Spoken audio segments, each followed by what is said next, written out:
Okay, so let's go ahead now and look at 1-3. We're going to look at question number 11. And this is your homework. So this is your homework packet. In case you're brand new, the only homework you have is what's in this packet.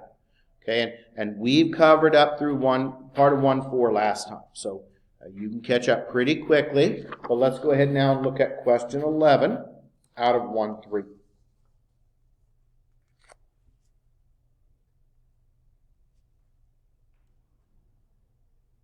Okay, so what we do on these is we're going to read them. We're going to identify what type of question it is. And then we'll draw the diagram, write the equation, and solve if it needs a diagram. This one is a total. So let's read the question here. In a recent school board election, the two candidates for president received 1,957 votes. The loser received 1,269 fewer votes than the winner. How many votes did the winner receive? Okay, so we're going to look at this one. And let's see what we've got first. Now, when I read this question, first thing I did was I read it through completely, and then I identify what it is. Okay? It doesn't have anything to do with percentages or anything like that. What is this? This is a total. And the first thing they tell us is we had an election for two candidates. So that means you have a winner, right, and a loser. So the winner plus the loser is going to equal that 1957. Okay, is everyone okay with how I set that up? So that's what we got. So the first thing I do on these, and I know we all struggle sometimes with these, is I look at it, I read it through, and then I took my time, and now I'm going to identify first what type of question it is, and then we're going to proceed to solve it. Now, what do we need to do? We need to come up with our equation. So we're going to have to work with the variable x at some point. So we've got two candidates. We have a winner, and we have a loser. Okay, now what do we know from here? If we read it, it says the loser received 1,269 fewer votes. So that means the loser is going to be the winner minus 1,269. Is everyone okay with that? Right, do we see how we got that? Now, one of these is going to be the variable x. So something has to be the variable x. And which one do we know nothing about? Well, the one we know nothing about is the winner. So that is going to be our variable x. Okay? And I like to use words to start with, and then we translate them into variables after that. So if I rewrite this, what does it look like now? It looks like the winning candidate is x, and the loser, the candidate that lost, is going to be x minus what? 1,269, right? So now we have everything in terms of the variable x. Now we can rewrite it over here. The winner was the variable x. The loser is x minus 1,269. And what does that need to equal? 1957, doesn't it? Now, once you have that equation, I think that you can finish it from there. So you should be able to finish that equation. I always try to do the setup. That's the harder part. But I don't want to do it all because you just copy it down. Okay, so that's going to be your equation, and you're going to solve it. You're going to finish it from there. Okay? Shouldn't take too long. Find the variable x. That's what they want. They want the winner. Question 16. I'm going to try to pick a couple, or at least one of each type. So question 16 is a mixture question. So we're going to read it. We're going to come up with our diagram on this one. This one's going to need a diagram. And then we'll solve it. So let's look here at question 16.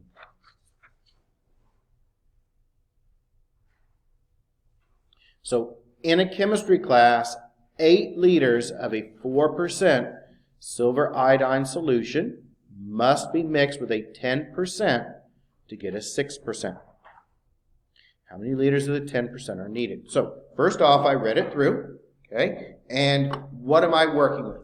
I am working with chemicals, right? We've got liters and we've got percentages. So whenever we have this is called a mixture problem. So we're mixing chemicals together. So whenever we have a mixture question, we have to draw our diagrams. Okay? Here's what the diagrams look like. They're boxes.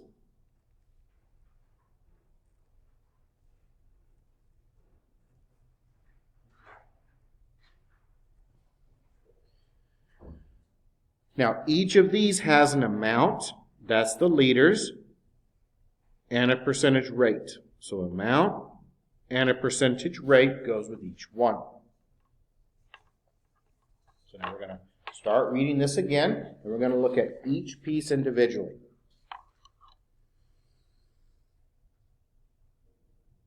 Box number 1 is what you start with. Box number 3 is what you want at the end.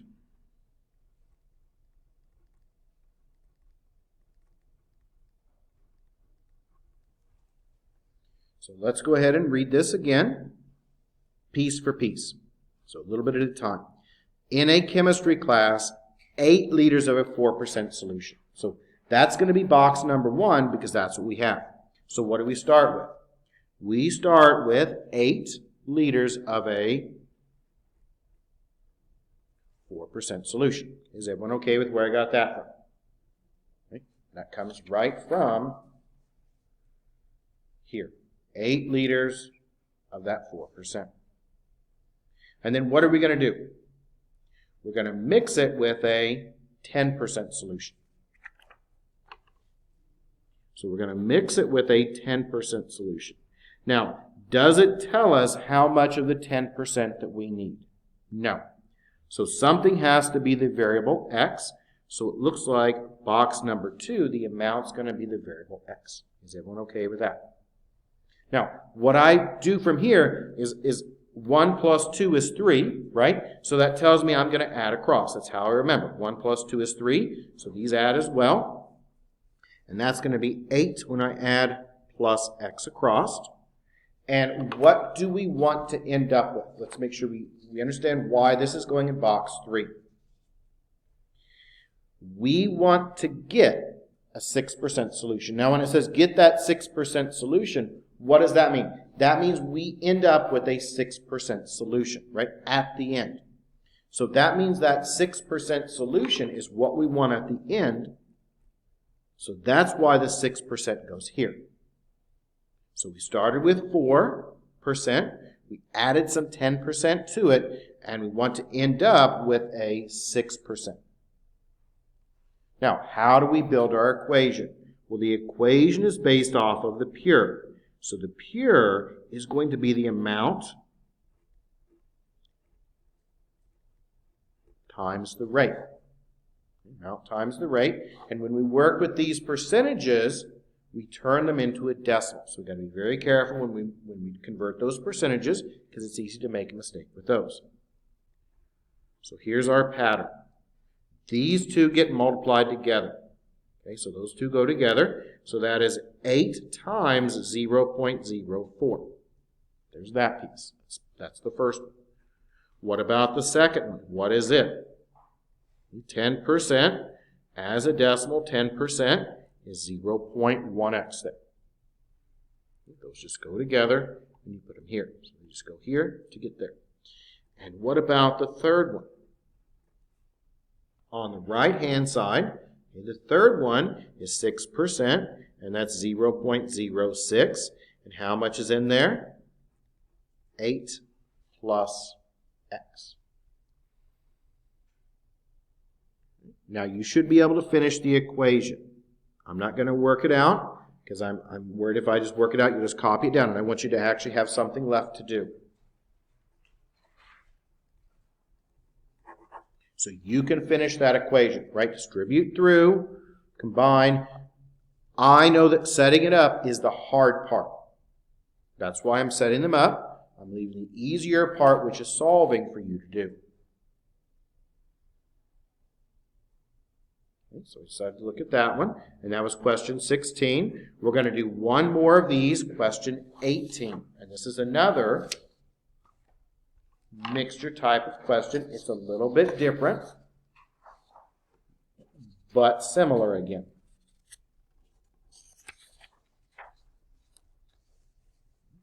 So let's take our time and go through 18.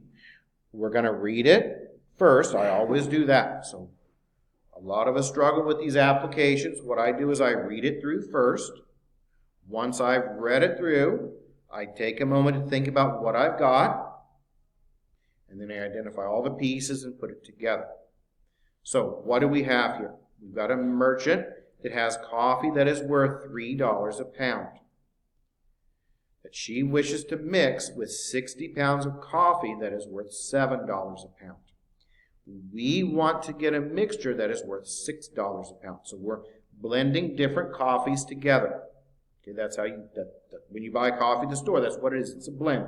It's not generally just one type of coffee. It's 3 or 4 different ones mixed together. Okay, blended together to give you a better taste. So the merchant has coffee that is worth $3 a pound. So let's start with that. And this is going to be set up very, very similar to the last one. Only difference is the labeling. So same type of containers.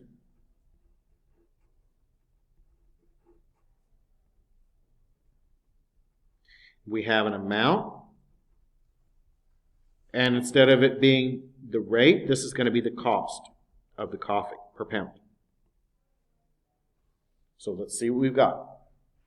A merchant has coffee worth $3 a pound. So what do I know from that? Okay, let's read it, make sure. Merchant has coffee worth $3 a pound. So what do we know about the cost of this coffee? It's $3. Okay. Does it tell us how much coffee we have then for the $3 coffee? No. So that one is going to have the variable x. Is everyone okay with how I dug that out of that? Now, what are we going to do with it from there?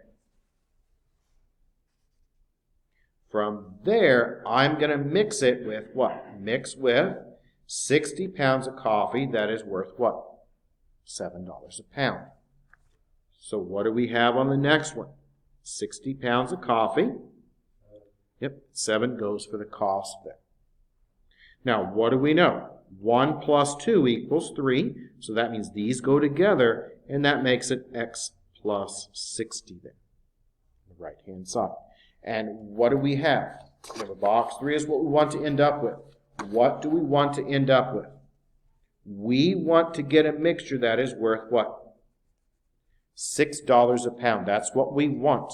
Okay, make sure box 3 is what you want at the end. So this is what you start with, and this is what you end with. And we end with coffee that is worth $6 a pound.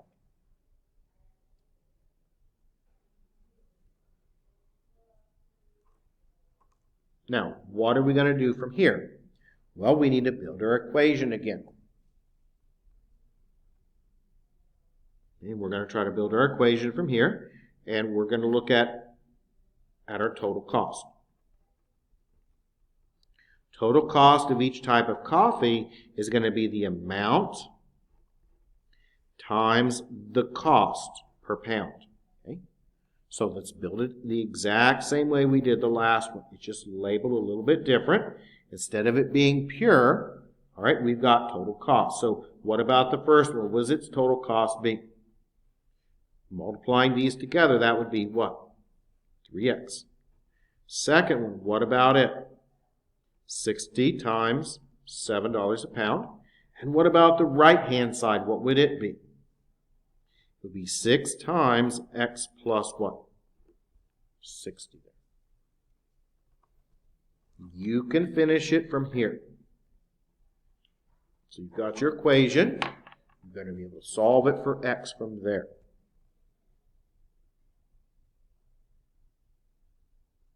Do we need to do another one of these, or are these making sense? Hopefully they kind of make sense. Okay, and when we look at 1-4, 1 through 12 is similar to these again. It's just that it might be a distance question. but they're similar. So if we don't have any more out of 1-3, does anyone else have any out of 1-3 to look at? Any others? Okay, well then we'll look at some questions out of 1-4. And a lot of these are very, very similar.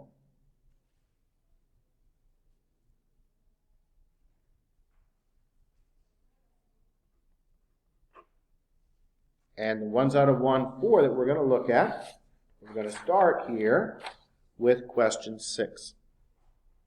And we're going to do the same procedure. We're going to read it. We're going to think about what we've got. And figure out how to solve it.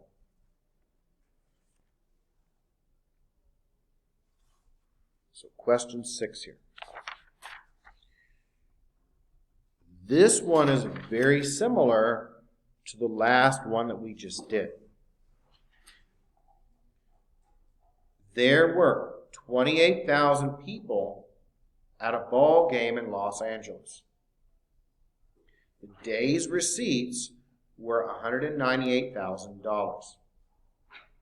How many people paid the $12 for the reserved seats, and how many paid the $6 for the general admission? Little bit different, but yet very, very similar. Only difference is going to be the labeling. So we're looking at tickets. So I'm going to use dollars to represent the tickets.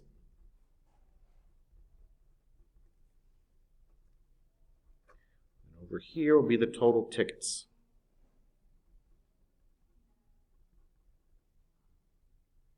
And each of these, we have number of tickets. And then we have how much the tickets cost. So it's just like the last one that we did. Instead of having pounds, though, of coffee, we've got number of tickets. So very, very similar. And instead of having a price per pound of coffee, we've got how much that ticket cost.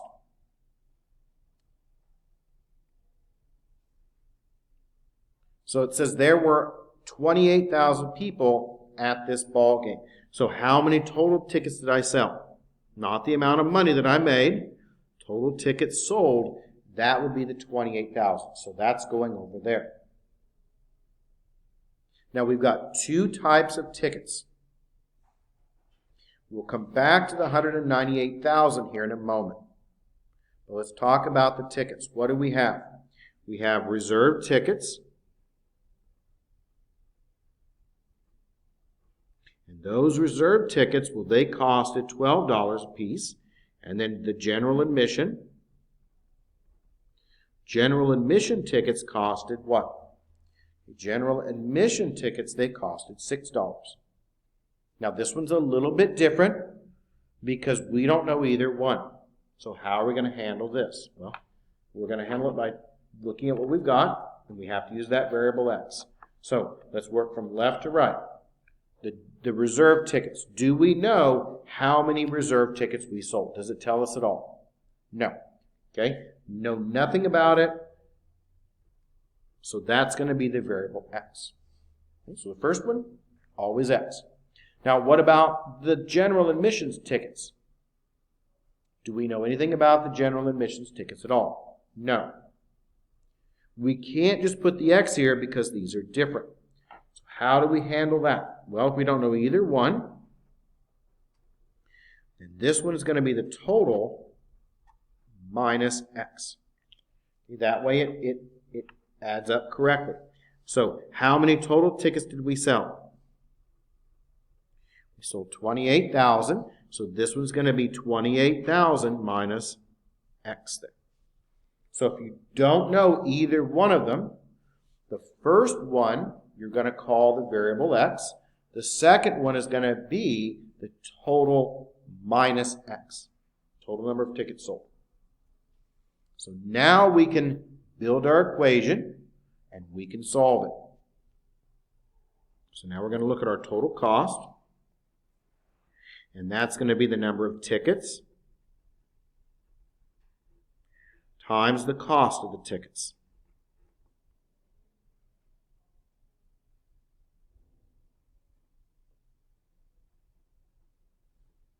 So there's reserved tickets, and there's the general admissions tickets.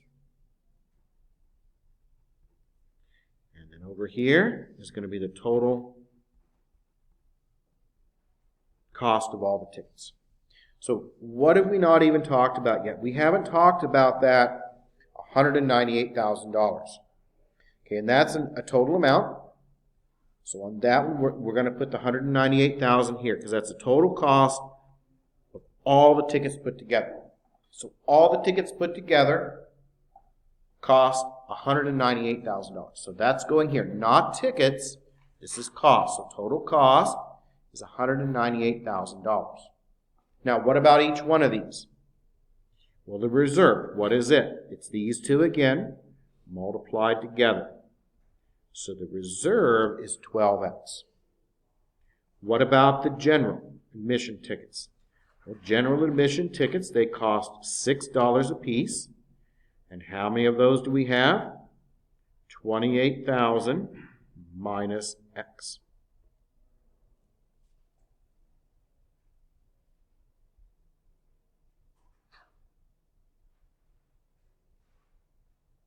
Now, I'm going to have you finish it. And when you finish it, you're going to have to find both the reserve and general tickets.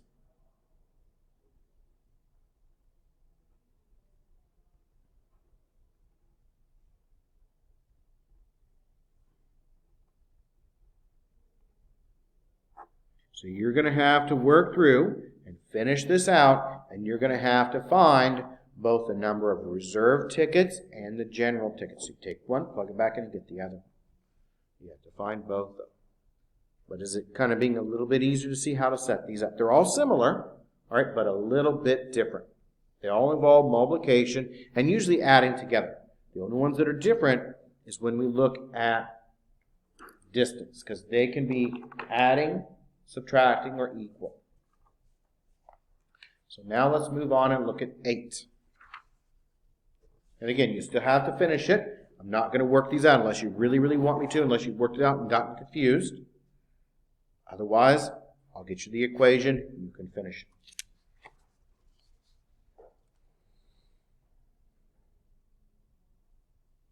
Now, when we talk about distance questions, we need to see if they're addition, subtraction, or if they equal.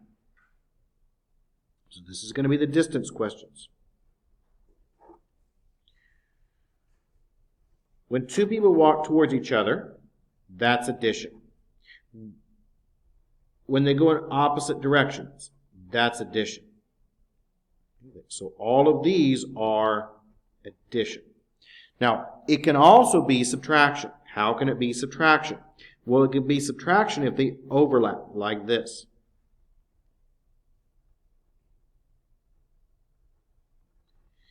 And if these overlap, these lines overlap, that is subtraction. And you can also have equal if they are the same. So if they are the same, just like this, they are equal. And an example of this one would be driving to work and going back home. Those distances should be the same. Right? The morning drive should be the same number of miles as the afternoon drive.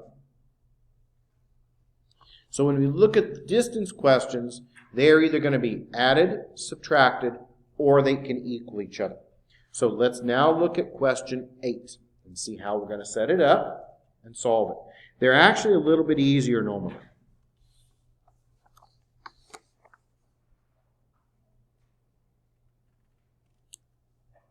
So we're going to look here at question number 8.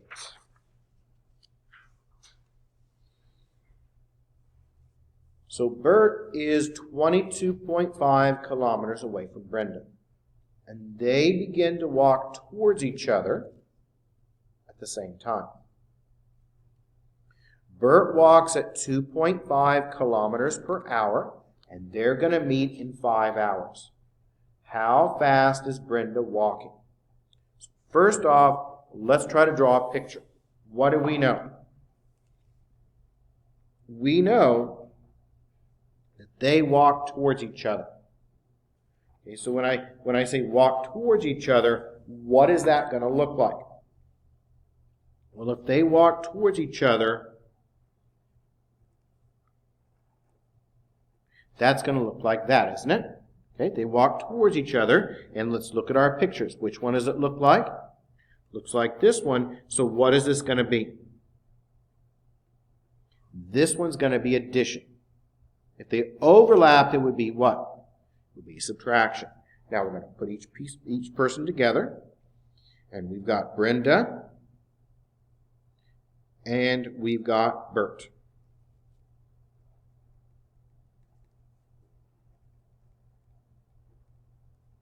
And each of these is going to have a rate, a time, and then we'll calculate our distance.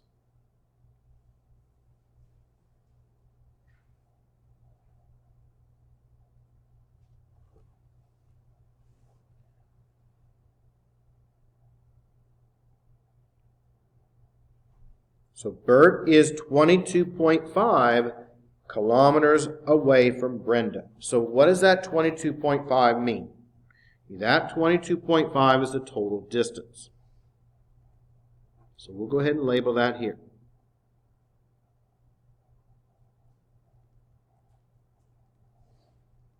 Okay, so that 22.5, that's going to be my total distance there. And we'll deal with that in a moment. For right now, we're just labeling it. Now, what do we know about each one of these? Okay, let's read it again and make sure we know what's happening. We know they're going towards each other, so we're taking care of that.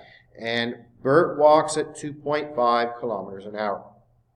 So that means Bert's rate of speed is 2.5. And do we know Brenda's rate of speed? No. Okay, so we don't know that one. So Brenda's rate of speed would then be what? X. Now, what about the times? Okay. What's going to go in here for the times? Does anyone have any idea on what we can put down for the times? Can someone tell me what would go here for the times for these two?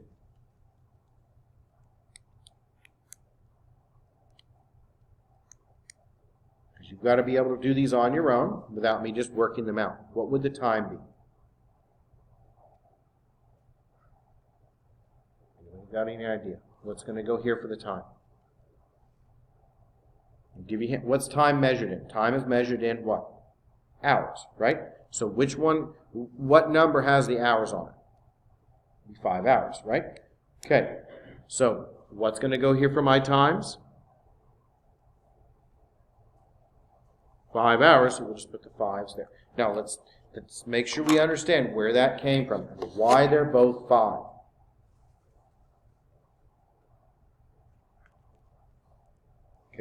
They meet in 5 hours. So that means that they both leave at the same time, right? And if one travels for 5 hours, the other person also has to travel for what? 5 hours. That's where that 5 went, and that's why these are the same. Okay, they're going towards each other. Now we can build our equation because it works off of the distance formula. And distance is the rate times the time here. So let's look at each of these.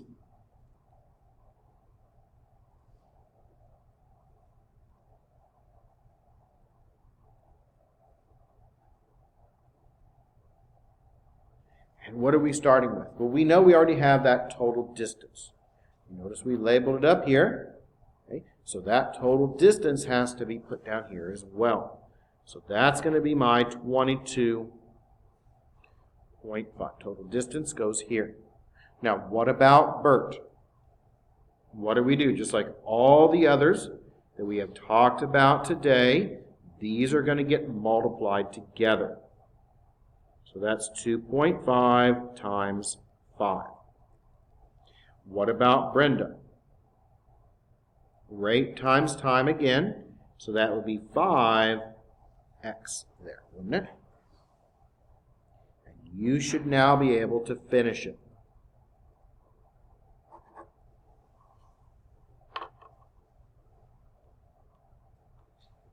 I'm not going to work it out. I want you to do it on your own. But you should be able to finish that. I'm just setting them up because I know that setting them up is the hardest part. Let's do one more. And I'm going to set up for you question 10, and then we'll start the lecture and finish up 1 for today. So Let's look now at question 10.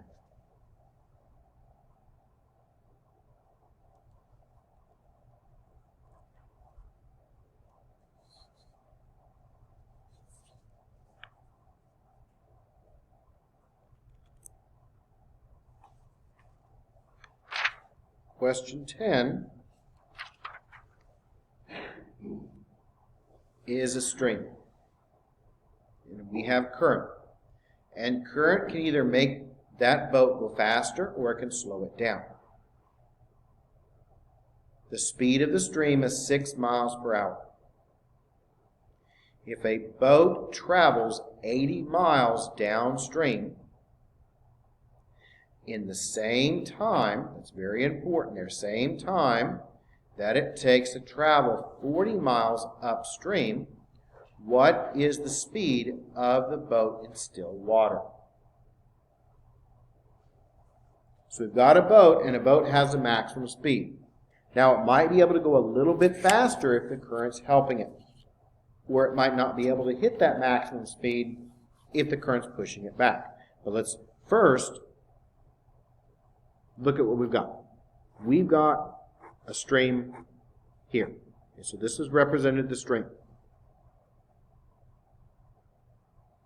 And we know that this stream is traveling how fast?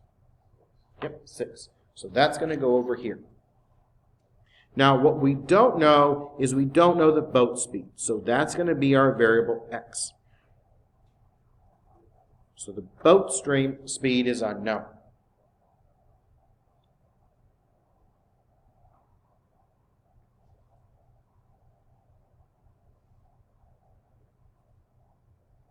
So we're upstream and then back downstream. Now this one is a little bit different, and I wanted to make sure we covered this one because this one's dealing with the times. So what does it say here? Speed of the stream is 6, so that's that. If the boat travels 80 miles per hour downstream, the same time that it takes to travel upstream, 40, what is the speed of the boat? Okay, so this one we're going against the current. This would be upstream, and this one would be downstream. So when you're going upstream, the current's going to push it back. So what do we know? When we look at the upstream one, boat travels 80 miles an hour. Well, we can do either one first. Downstream, so we'll put that down here. We'll just do the downstream one first. This is our distance. It is a little bit different because we have our distance. All right, so the distance going downstream is what? Distance going downstream is 80. And what would the rate be? We'll go ahead and finish that as well. Okay, now, if we're going downstream, look at the way the arrows are going. All of it's going the same direction, so that's going to make the boat go a little bit faster. Now, the boat was x, so its rate of speed would be x, right, plus 6, because the stream is helping push it faster. Now, what about going upstream? Okay, well, if I go upstream, we have a different distance. Oh, no problem. And when we look at the upstream one, we're traveling a little bit less, so it's going 40 miles upstream. And what about its rate? Well, let's talk about that one. Does anyone know what I might be putting here? Okay. Yep, x minus 6. Why is that? Because this is forcing it back, right? Opposite, they're canceling each other out. Now, what are we missing? When we talk about a car and driving a car, what are the 3 components to that? How fast we're going, right? Miles per hour or kilometers per hour. How many miles or kilometers we went, and how long it takes us. So rate, time, and distance. Now, what are we missing here? The time. We know the times are the same.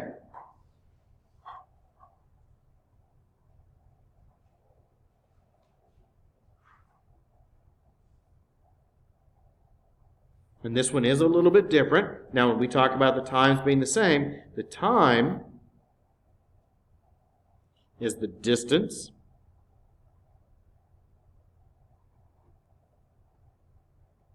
over the rate of speed, right? It's a fraction, it's a ratio. Distance over rate gives you the time. Now, we know that these are the same. Okay, so the upstream and the downstream, these are the same. They equal each other, right? We can look at the picture and tell. Distances aren't the same, but what are the same? Times. Now, how do we build our equation? We're not multiplying here. Our time is a distance over the rate, so that's going to be division. So let's build our equation. They're going to be equal to each other.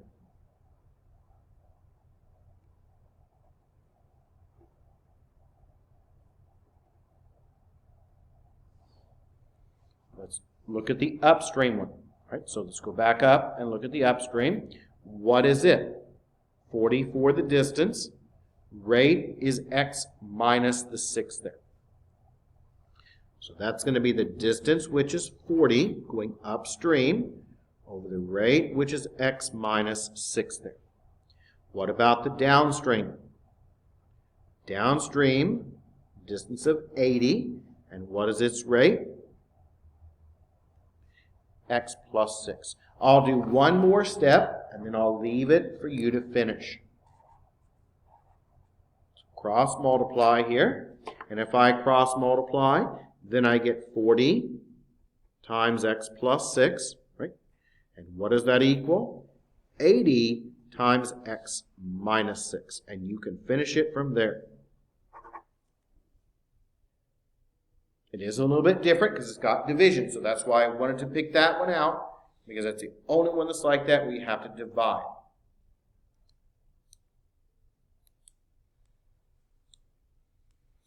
And you've got to find the speed of the boat, and we had to use the fact that the times are the same. That's the only one that's like that.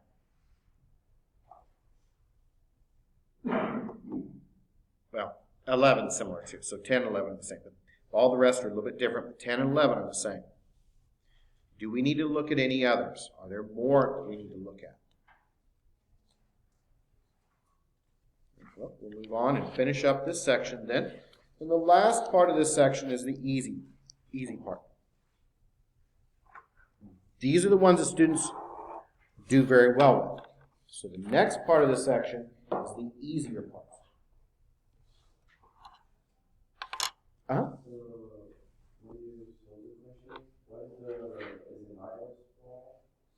On this one?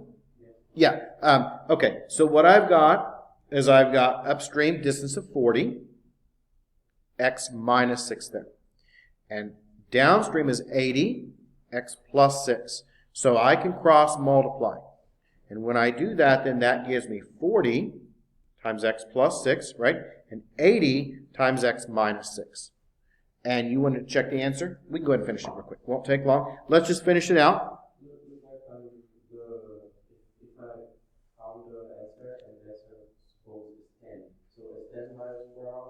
Well, that's okay. Whatever you find is going to be your answer. I'll go ahead and finish it just so we understand what our answer is and how it works. So I'm going to go ahead and finish this one out just so we understand what to do. What would I do to finish this one out? Distribute through. Okay, so I'm going to distribute that 40 through, and I'm going to distribute that 80 through. So let's distribute that through. So that's going to be 40x, right? And 40 times 6, that should be 240, I believe. And the other side is 80x minus 80 times the 6 there, that's a minus 480. Now we're going to solve it. So we want to get the variables on the same side. So I'm going to move that 80x over. And I'm going to move that 240 over as well. So putting those together, 40 minus 80, well, that makes it a minus 40x there. The 240's cancel. The 80x's cancel. And that leaves you with, these are the same, so they go together. 480 plus 240. That gives me now 720. We'll divide by our negative 40. And we now know that our answer is what? Okay, 720 It's negative, right? Watch your signs there. Be very careful with your signs. Negative over negative makes it a what? Positive 18. Now, what is 18? What do we define the variable x to be? We go back up to the very beginning. What was x? X was the boat speed, right? Is that what we want? Because you always need to go back and make sure that you completely answer the question. So let's go back up and make sure that that is what we want. So it says we've got stream, 6 miles an hour. Boat travels 80 down, 40 up. What is the speed of the boat? Okay, so what does it want? Speed of the boat. Now, what did we define x to be?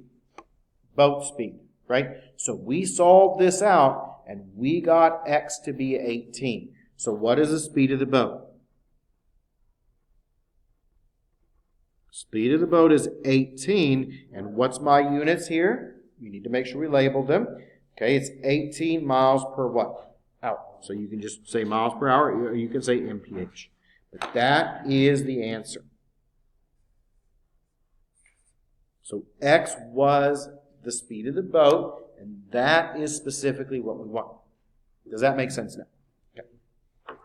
Yes, you don't have to plug it back into anything else, because that's what we want. We don't want all the different rates. All we want is the speed of that boat. Okay, so now we're going to move on, unless we have any other questions. We're going to move on and finish up 1-4. And so there's just a little bit left in 1-4. What we have left in 1-4 is the angle questions.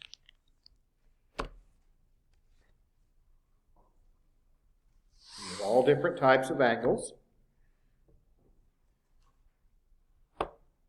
We're going to first begin by looking at triangles. We'll do triangles first.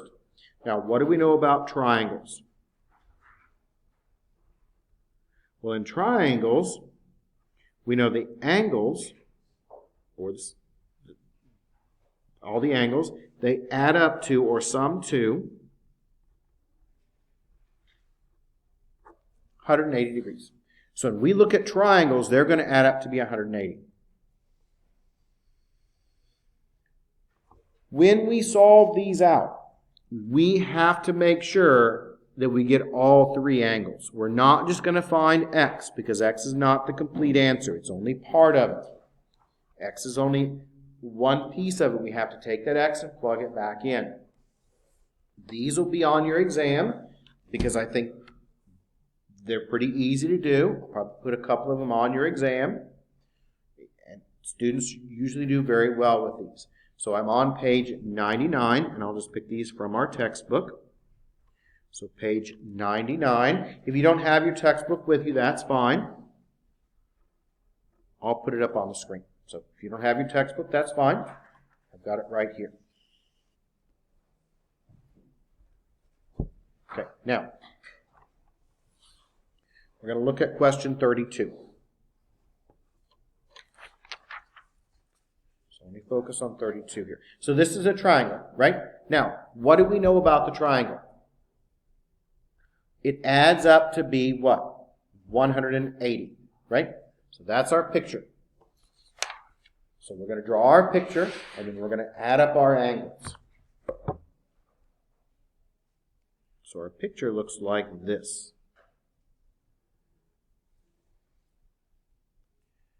We've got x plus 60. Yeah, x plus 61. We've got 2x plus 7. And then we have x. Now, what do we know? We know that these sum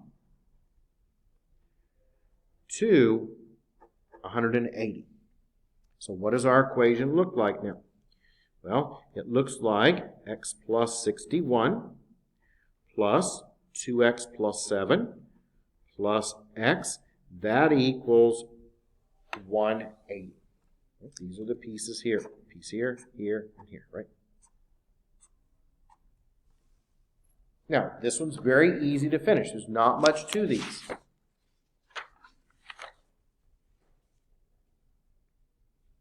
So now we're going to go ahead and solve this for x. Well, we can combine like terms. You should be pretty confident in solving. So how many x's do we have? We have 1, 2 more makes 3, 1 more makes 4. So we've got 4x there. We've got 61 and 7. That makes it 68. That equals your 180. We'll move that 68 over with subtraction. And now we've got 4x equaling. We've got 180 minus our 68 there. That is 112. We'll divide by our 4. And now we've got our value for x. And x is 28. Now, this, very important here, is not the answer.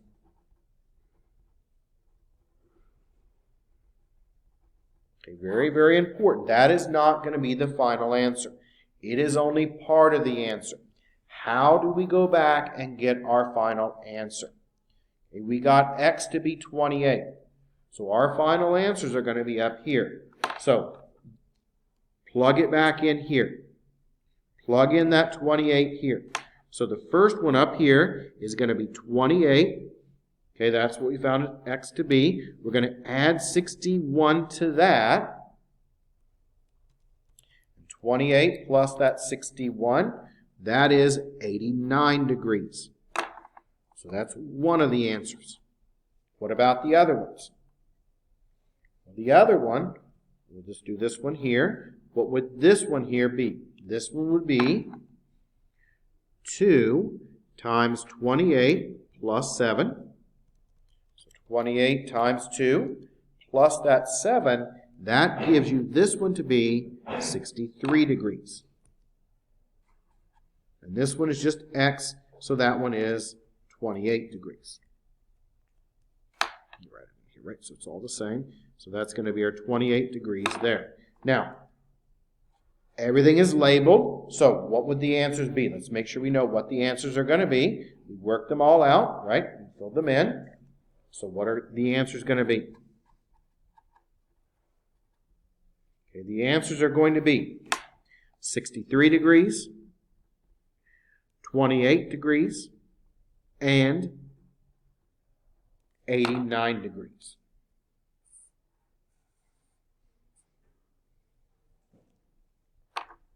Now, this is a good test type of question. Where do students make a mistake at? They stop here. Right? X is not the final answer. It's part of it. So if I gave you this on an exam and you got the 28, you would get full credit. You'd probably get half credit, right? Because you have to go back, plug it back in, and get all 3 angles. You have to get all 3. Very, very important that you get all 3. So let's try one more of these. And then we'll look at complement, supplement, and vertical angles. So let's do one more. Question 34. And I'm just going to draw the diagram up. Again, remember, this is on page 99. This is our triangle. And we've got x plus 10 here. We've got x plus 4. And over here we've got 12x minus 30. So, what do we know? We know again that this is a triangle, so these sum to 180. So what does my equation look like? Okay, these are pretty simple to do. Students generally enjoy working these out because they're not that difficult. So what does it look like? It looks like x plus 10, going around, plus x plus 4, plus 12x minus 30. And what does that equal again? Right, well, that equals 180. Is everyone okay with that? These should be pretty simple. And I like to put these on the exam because students generally do very well on them. And it makes you remember, x is not the answer. You have to find x and plug it back in. So, easy enough. Let's finish this out quickly. Be careful with the signs when we combine. So we've got an x, another x, and 12x. So that means we have 14x total on the left-hand side. And what about the numbers? We've got 10 that's positive, minus 30. So that makes it a minus 20. Okay, everything has been combined together there. Oh, also don't forget, forgot one piece. We about forgot the 4, didn't we? Right? So putting these together, we've got 14 minus that 30. My mistake, and I'll fix it. 14 minus that 30. So that should actually be what? Sorry about that. That should actually be 16 when you put it all together. There we go. So wasn't careful. I about forgot about the 4. So make sure you put all the pieces together. Now, how would we finish it? Nothing much to do. Add your 16 across. And now we've got 14x equals 180 plus that 16. That's 196. We'll divide that by our 14. And that leaves me now with x equaling 14, isn't it? Okay. Not my answer, though, is it? Nope. We have to finish it. We have to get 3. These have to have 3 answers here. So the top one, x plus 10, that's 14 plus 10, 24 degrees. So there's that one. Next one down here. Okay, what would it be? It's x plus 4, and that's 14 plus 4, and that's 18. And then the last one is over here, and what's it going to be? It's going to be 12 times 14 minus 30. 12 times 14. Yeah, that looks a little sloppy there. Let me rewrite that so it looks neater. Yep. 12 times 14. Okay. That's 168 minus that 30. That gives you 138, doesn't it? And we know this works because they should add together to give you 180, and they do. So what's my answers now? Let's write out our answers. Our answers are 24 degrees, 138 degrees, and 18 degrees. So those are the answers. And we've worked it out, and we've solved it. Okay. Students generally don't have much trouble with these.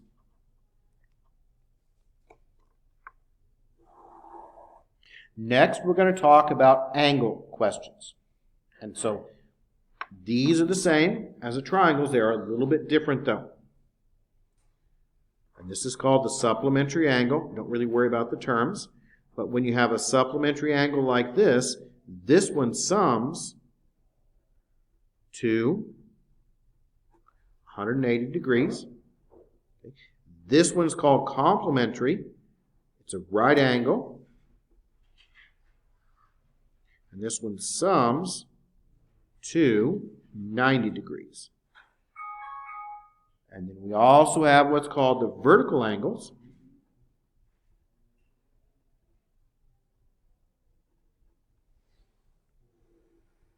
And vertical angles, they form an X. And the left equals the right. The top equals the bottom. So they look like that. Okay, these are equal. So it forms an X and they equal each other. We'll do, try to pick out one of each type. Let me make sure that looks a little clearer. Yeah, that's a little sloppy. So vertical angles, they form an X. And the top equals the bottom, left equals the right. So those are the 3 different ones. We'll do one of each type. And again, these aren't difficult either.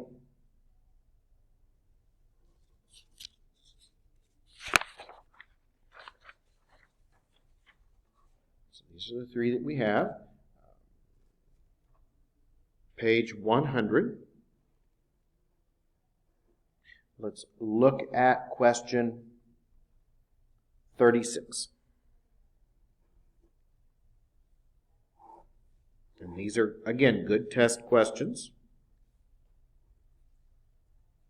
We've got 9 minus 5x and 25 minus 3x here. Okay, so what is this? This has a special name, and it's going to be called a vertical angle, right? Forms an X. If they form an X, what do you then know? If it forms an X, the left equals the right. So that means these are going to be equal to each other.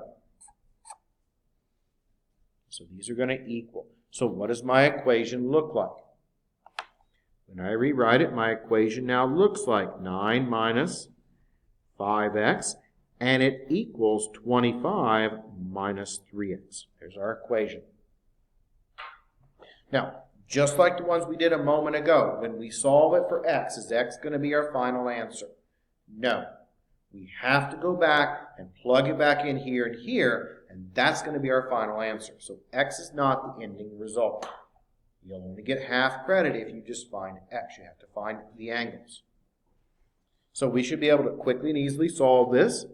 So I'm going to add 3x to each side and move the 9 over. So 9's can cancel. A minus 5x plus 3x, adding those together. 5 is negative. It's a larger number. So that means that gives me a minus 2x for the difference here. Equals, what about the other side? We've got 25 minus 9. Well, 25 is a larger number. It's positive, so my number should be positive. And 25 minus 9 is going to come out to be 16. We can now divide by our negative 2. And now we've got x equaling negative 8. And you can have a negative number for x, because x, again, is not your answer. Okay, you can't have a negative angle measure, but x is not an angle. X is just the variable. We need to figure out now what they should be. They should be the same. So now we can take this and plug it back in. Over here and over here. So let's take it, that negative 8, plug it back in. Watch signs as well. So 9 on the left, we'll do it first. Minus 5 times a negative 8. Well, negative and negative, that makes it a positive 40. And 9 plus 40, that gives you 49. Sure. Yeah, you don't have to do the other one, but you can check yourself just to make sure. They should be the same. I'm going to do both sides just to show you they're the same. If they're not the same, you made a mistake. You don't have to really do each side, but I'm going to do both of them just to kind of check. And they should be the same. Okay, negative and negative again makes that positive. 8 times 3, that makes it a 24. 25 and 24 makes it the same, what? 49. So we know we did it correctly because the sides are the what? The same, right? So what's my answers going to be? Well, the answer would be, and you can just write out that 49 once, the answer for both sides would be 49 degrees for both sides. Because they should be the same. So 49 degrees for both sides. It's pretty simple on that one. Let's do a complementary angle one. We've got one more topic after the angles, and that's integers. And that should finish up, I think, today's lecture. So we have some angle questions. We'll look at 2 of these, and then we'll talk about integers, and that'll finish up 1-4. So let's go ahead now and look at question 38.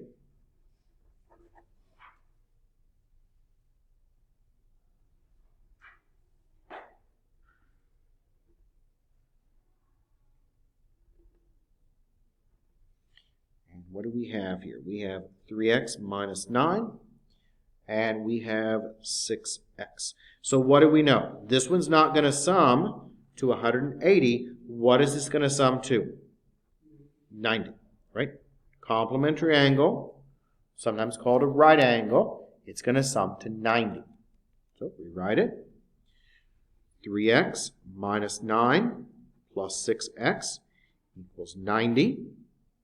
Combine the x's together. That is now 9x minus 9 equals 90. Add your 9. Careful with your signs. So 9x equals now 99. Divide by the 9, and that gives us our x to be now 11. Not done yet, though, are we? Nope. Plug it back in. So let's plug that in. So we've got 3 times 11 minus 9. So that's 33 minus 9. That should be 24 degrees, right? So there's that one. 24 degrees there. And what about the other one? 6 times 11. That's easy enough. That is what? 66. So what are my answers?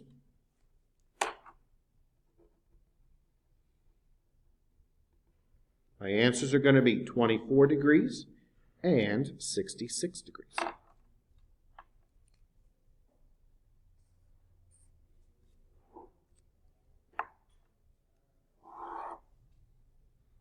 Quite a bit easier than some of the others. Just to make sure we know how these work as well. 39. Make sure we know what happens with 39. 39 looks like this. And this is 3x plus 5. And this is 5x plus 15. So what about this one? What does this one sum to? 180, right? So what does my equation look like? Well, it looks like 3x plus 5 plus 5x plus 15 equals 180. And now we shouldn't have any trouble really solving it. So combine x's together. 3 and 5 makes 8x, and 5 and 15 makes it 20. And we'll move that 20 over. So 8x now equals 160. Divide by our 8, and I'll slow down a bit. So x should now equal 20, I believe, right? Okay, I'll slow down a bit so we can get caught up here. Sometimes I write a little fast. Now, is 20 going to be my final answer? No. Be very careful with these. It's only part of your answer. So what do we need to now do with the 20? Okay, to get full credit for this question, we have to take it and plug it back in. We have 2 angles. We should get 2 answers. So plug that 20 back in. So that's going to be 3 times 20, which is 60, plus 5, that makes it now a 65. Okay. And what about the other one? Well, it's going to be 5 times 20, which is 100, plus 15.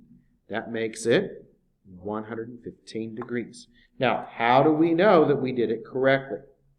These should add up to give you what? 180. Did they add to give you 180? Yes.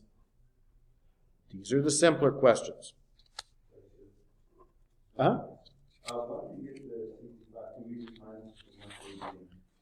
Yeah, you could do that too, right? You could, another way of doing that if you wanted to, was you could have got the 65, right? And you could take 180 minus 65, and what do you get? 115. You get the same result.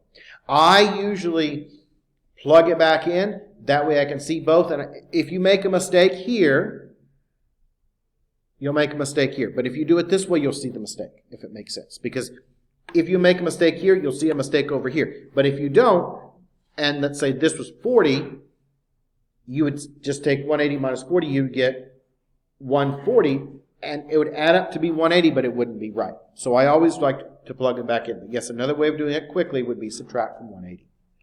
But that doesn't allow you to check.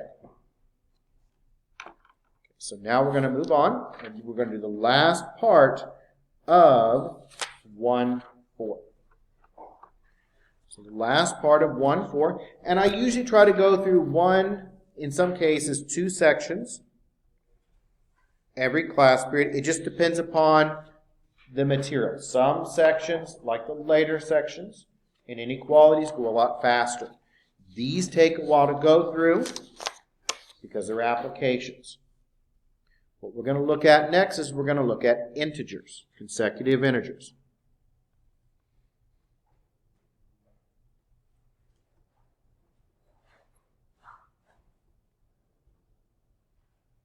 What are consecutive integers? When I talk about consecutive integers, these are going to be back-to-back numbers.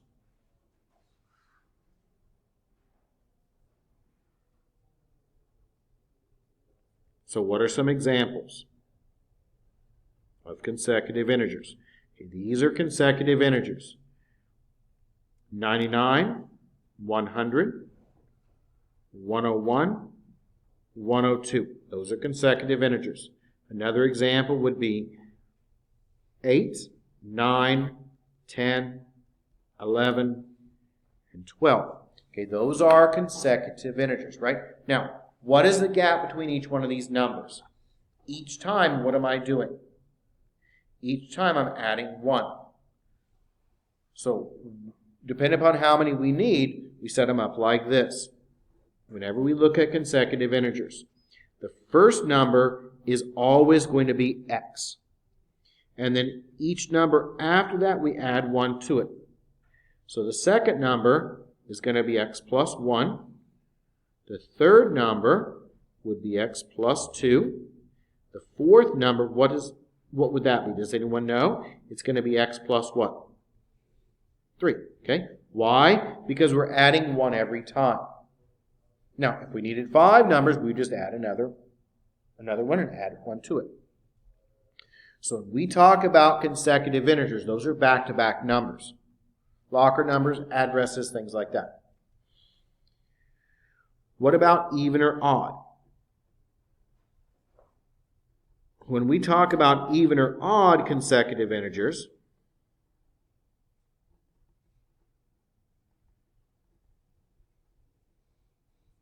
what are those? Okay, they have a little bit of a different gap between them. When I talk about even or odd, here's some examples so we can see the gap. Yep, we could do 1, 3, 5, 7, okay, and 9, right? Okay, those would be examples of odd numbers. What about even ones? Well, for even ones, we could say we've got 98, 100, 102. What do these have? These have a different gap. In this case, the gap is 2. Okay? So that means every time instead of adding 1, what are we going to have to add? We're going to have to add 2. So for consecutive even or odd integers, didn't matter if it's even or odd, they're the same, you're going to have to add 2. So the first one is x. The second one is x plus 2. The third one is x plus 4. And let's do one more. The fourth one would be x plus 6.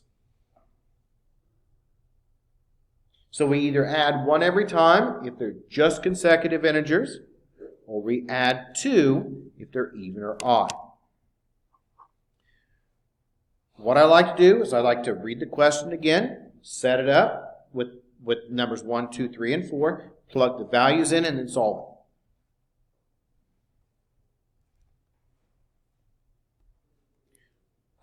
Question 42.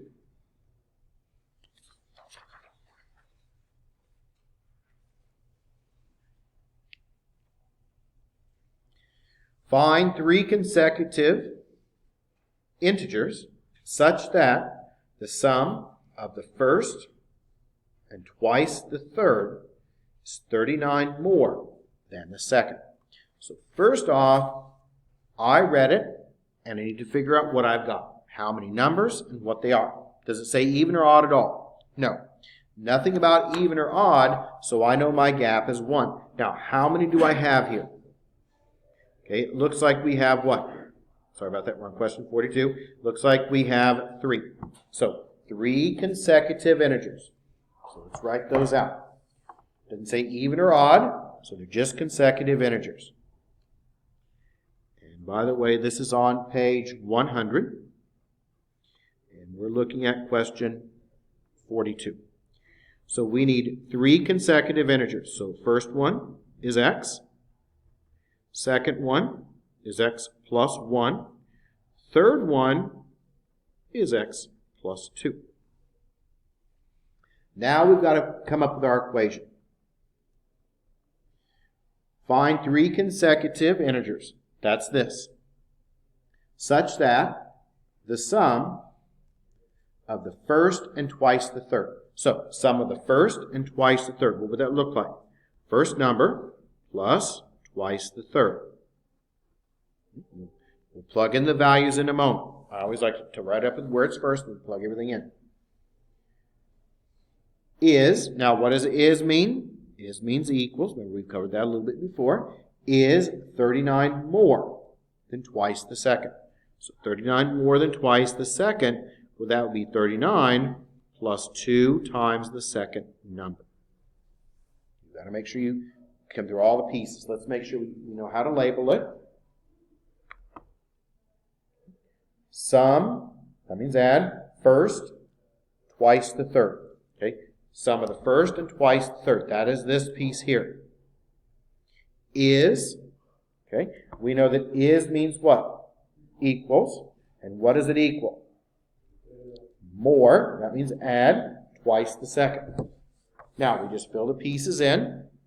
So we know our first one, that's x. The second one, or the second piece here, that's twice the third number. So that's going to be x plus 2 equals 39 plus 2 times the second one, which is x plus 1.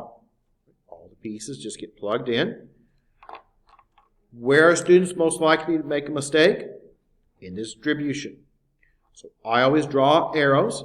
That way, you're less likely to forget to multiply through. So now we've got x plus 2x, distribute through, plus 4 equals 39 plus 2x plus 2. Combine, left-hand side, 3x plus 4.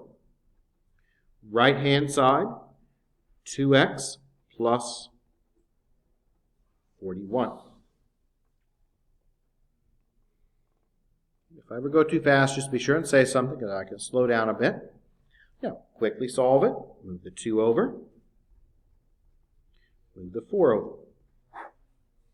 So that leaves me with x equaling now, 37, isn't it? Okay, and this is not my answer, right? Not the answer.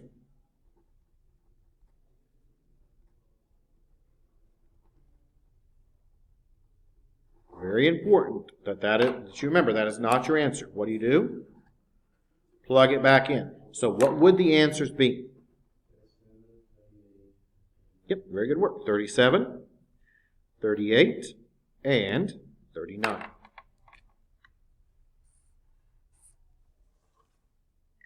Okay. And we've got time for probably one more. So I'll work out one more. And I'm going to go ahead and also pass out the sign-in sheet. So please make sure you sign the sign-in sheet. And your name should be on that first page. The second page is my other class. The first page should have your name on it. And let's do one more of these. Let's look at question 50. We should have enough time to work through question 50. And this will be our last question, and then we'll talk about our homework.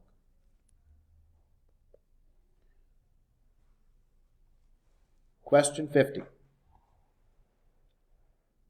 Very important here. Find 3 consecutive odd integers. So we need to make sure we know they're odd, such that the sum of the least integer and the greatest integer is 13 more than the middle integer. So we're just going to have to label these. Least, greatest, and middle. We're going to put them together. How many integers do we need? 3. What type are they? Odd. So what's my gap going to be? 2. Make sure you're careful with the gap.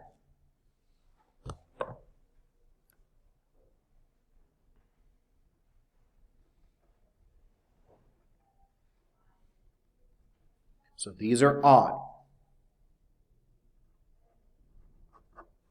So since they are odd integers, the first one is x. The second one is going to be x plus 2. And the third one is x plus 4, right? Okay, so that's the first thing I did. Read it and identified what we've got. This one is the least integer. This one's the middle. And this one is, what do they call it here? The greatest.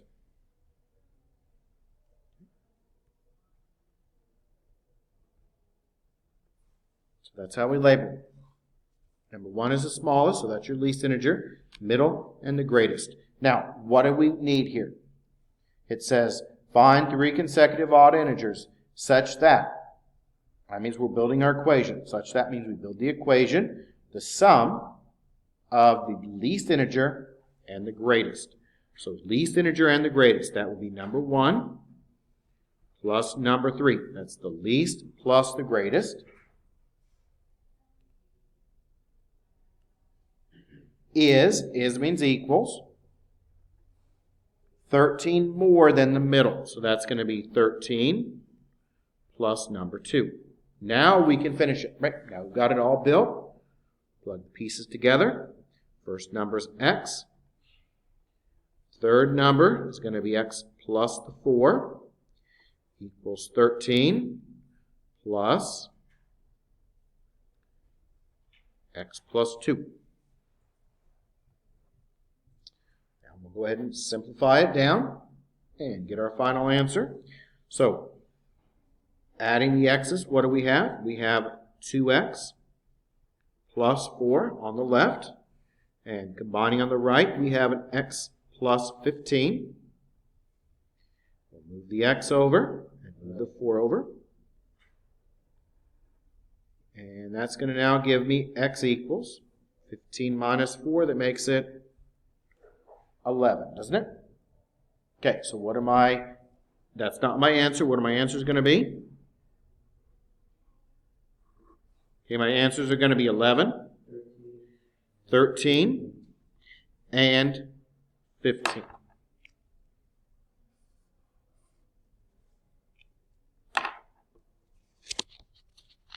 That's our last question. Now let's talk quickly about our homework.